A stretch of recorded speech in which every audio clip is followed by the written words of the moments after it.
बता दो। देखिए, आज का ये कार्यक्रम भागवत निवास में विशेष रूप से जो बांग्लादेश में हमारे हिंदू भाइयों को जिस तरह से प्रताड़ित किया जा रहा है और जिस तरह से परेशान किया जा रहा है उसको लेकर के आहूत किया गया और सभी संतों ने एक मत से एक स्वर में उन्हें अपना सहयोग प्रदान करने का आश्वासन दिया और सबने कहा कि हम उन भाइयों के साथ हैं। और संयुक्त राष्ट्र संघ के महासचिव को एक ज्ञापन वृंदावन के संतों की तरफ से जाएगा जिसमें विशेष रूप से मांग की जाएगी कि सनातन धर्मी चाहे दुनिया के किसी क्षेत्र में हो, किसी कोने में हो, उनकी संरक्षण किया जाए, उनकी सुरक्षा की जाए। इसको लेकर के यहाँ प्रस्ताव पारित किया गया और सबने एक मत एक स्वर से कहा कि किसी भी कीमत पर हिंदू भाइयों की रक्षा होनी चाहिए और इसी को लेकर के ज्ञापन की तैयारी की गई संतों के द्वारा और संतों के माध्यम से ही संयुक्त राष्ट्र संघ के महासचिव को ज्ञापन जाएगा। और आज सबने एक स्वर से विशेष मांग की कि हिंदू की सुरक्षा अति आवश्यक है, हमारी संस्कृति की सुरक्षा अति आवश्यक है। तो आज इसी को लेकर के भागवत निवास में बैठक हुई। आदरणीय जुगल बाबा जी और गोविंदान तीर्थ जी, आदरणीय फूलडोल जी महाराज, सभी वृंदावन के मूर्धन्य संत यहाँ पर रहे और सबका मार्गदर्शन मिला, प्रेरणा मिली और हम चाहते हैं कि हमारे हिंदू भाई दुनिया के किसी कोने में रहे, सुरक्षित रहे। महाराज क्या नाम है आपका? मैं अध्यात्म गुरु महामंडलेश्वर स्वामी कृष्णानंद श्री राम वृंदावन से। महाराज जी, बांग्लादेश में हिंदुओं के ऊपर जो अत्याचार हो रहा है, क्या कहेंगे आप? देखिए, बांग्लादेश में जो हिंदुओं के प्रति अत्याचार हो रहा है ये बड़ी विभत्स घटना है जिसको आंखों से देखा नहीं जा पा रहा है कि हिंदुओं के सामने उनकी बहन बेटियों को जबरदस्ती उठा करके ले जा रहे हैं, वे विचार कर रहे हैं और जो पुरुष हैं उनको गोली मार दे रहे हैं। मैं तो आपके चैनल के माध्यम से संयुक्त राष्ट्र संघ से अपील कर रहा हूं कि संयुक्त राष्ट्र संघ जो एक संस्था बनाई गई है वो केवल इसीलिए बनाई गई है कि पूरे विश्व में कहीं पर कोई अल्पसंख्यक यदि प्रताड़ित किया जाता है तो संयुक्त राष्ट्र संघ स्वयं ही संज्ञान लेकर के उसमें आगे बढ़ता है।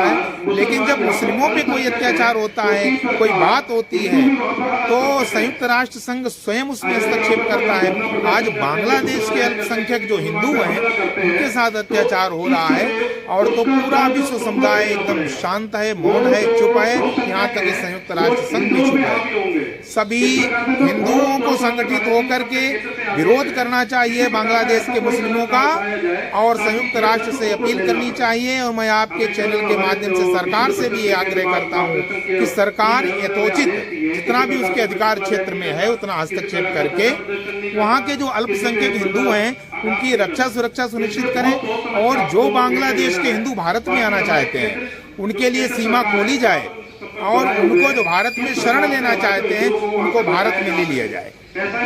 महाराज जी, क्या नाम है आपका? मैं मिलिंदी अखाड़ा से महंत मान डॉक्टर स्वामी अजीतानंद हूँ। महामंडलेश्वर मूर्ति माजी के यहाँ से चिंतामणि कुंज वृंदावन में प्रेम मंदिर के बाजू में मेरा स्थान है। महाराज जी, बांग्लादेश में जो हिंदुओं पर अत्याचार हो रहा है और जिस तरह से बैठक की गई है, क्या कहेंगे? विडम्बना है कि हिंदू के प्रति राग द्वेष रखता है, चाहे वो सन्यासी हो, चाहे साधु हो, चाहे महात्मा हो, चाहे कोई भी हो। इनमें अभी तक के संगठन होने की कोई कृपा अपने पे स्तुति बिंदन करने की कभी कोशिश नहीं की गई है। अस्तु, विषय ये है कि हमको जागृत होना है। हमको संगठन से मतलब नहीं है, जाति भेद से मतलब नहीं है। हमारा मतलब सिर्फ इतना ही कहना है कि कोई भी समाज के प्रेरक, अध्यात्मक, चाहे का शासकीय रूप से, चाहे प्रेरणात्मक रूप से जो प्रेरणा देते हैं उनको जागृत होना पड़ेगा और हर जगह हिंदुओं को भी अक्रूर की जगह क्रूर बनना पड़ेगा।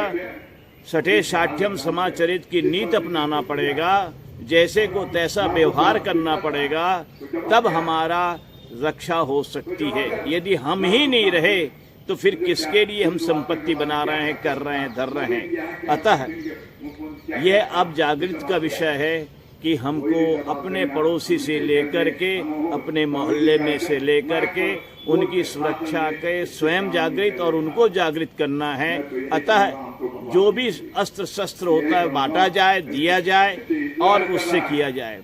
द्वितीय विषय ये उठता है कि जो सनातन का विरोध करते हैं, जो हिंदुओं का विरोध करते हैं, जो अपने आप को जात में बांट रहे हैं, और आज जो है हिंदुओं पे आपत्ति आने के बाद भी कुछ नहीं अपना प्रतिवाद दे रहे हैं, अपना कुछ लक्ष्य नहीं निर्धारित कर रहे हैं, अपना कुछ जो है सोच और विचार नहीं प्रस्तुत कर रहे हैं, गलत है कि सही है ये भी नहीं कह रहे हैं, ऐसे मूक और लोभी प्रतिपक्ष के लोगों को, हिंदू समाज को, उनको निलंबन करना चाहिए, उनका साथ नहीं देना चाहिए और ना ही उनके साथ कोई बात प्रतिवाद करना चाहिए। यही मैं चाहता हूँ कि जागो, बढ़ो और रक्षा करो। हमारा जी क्या नाम है? मैं आचार्य रामविलास चतुर्वेदी श्रीधाम वृंदावन से। आचार्य जी, जो बैठक रखी गई है किस विषय में बैठक रखी गई है? यह बैठक का मूल उद्देश्य है सभी संतों के सानिध्य में हमारे जो बांग्लादेश में अल्पसंख्यक हिंदू हैं उनके ऊपर जिस प्रकार से यह वहाँ के मुसलमानों ने एक प्रकार से सुनिश्चित अटैक किया है, हिंदुओं की महिलाओं के ऊपर अत्याचार, बहन बेटियों को उठा करके ले जाना, उनके साथ में दुष्कर्म करके उनको जला देना, उनके घरों को जला देना, उनकी संपत्ति को जला देना। हम सरकार से मांग करते हैं समस्त संतों की तरफ से, ब्रजवासियों की तरफ से कि अति शीघ्र यह घटना रुकनी चाहिए। इस प्रकार का जो हिंदुओं के ऊपर आक्रमण हो रहा है यह सोचा समझा एक प्रकार का हिंदुओं को टारगेट करके और अपने मिशन को आगे बढ़ाने के लिए किया जा रहा है। हम यूएनए से, राष्ट्रीय संघ से बार बार आग्रह करते हैं कि हमारे उन अल्पसंख्यक हिंदुओं की सुरक्षा होनी चाहिए तथा समस्त भारतवर्ष के और पूरे विश्व में रह रहे सनातन धर्मावलंबियों से, हिंदुओं से करबद्ध प्रार्थना है, आग्रह है, अब एक जगह आ जाएं, एकत्रित होकर के और इनका पुरजोर विरोध करें। उनके बारे में हम कुछ नहीं कह सकते, जो कि हिंदुस्तान में अगर वास्तविकता से कोई सजा किसी को दी जानी चाहिए, वह सजा अगर अल्पसंख्यक को मिल जाए तो सभी विपक्षी चिल्लाने लगते हैं कि यह अल्पसंख्यकों के ऊपर दुराचार हो रहा है, कुठाराघात हो रहा है। लेकिन हिंदुओं को इस प्रकार से जलाया जा रहा है, इस प्रकार से मारा जा रहा है और कोई भी बोलने को तैयार नहीं है, सबके मुंह बंद हैं। यह बहुत सोचनीय विषय है। इसलिए आपके चैनल के माध्यम से समस्त सनातन धर्मावलंबियों से आग्रह है, मिटा दो बीच की दीवारें, तुम्हारा आंगन दोगुना हो जाएगा। ये जाति बंधन को तोड़ दीजिए, ये अहमता की दीवार को मिटा दीजिए, आज सब एक हो जाइए। और एक जगह अगर हम सब हो जाएंगे तो हमारे हिंदू भाई को कहीं भी किसी भी देश में कोई आंख उठा करके भी नहीं देख पाएगा। जय श्री कृष्ण।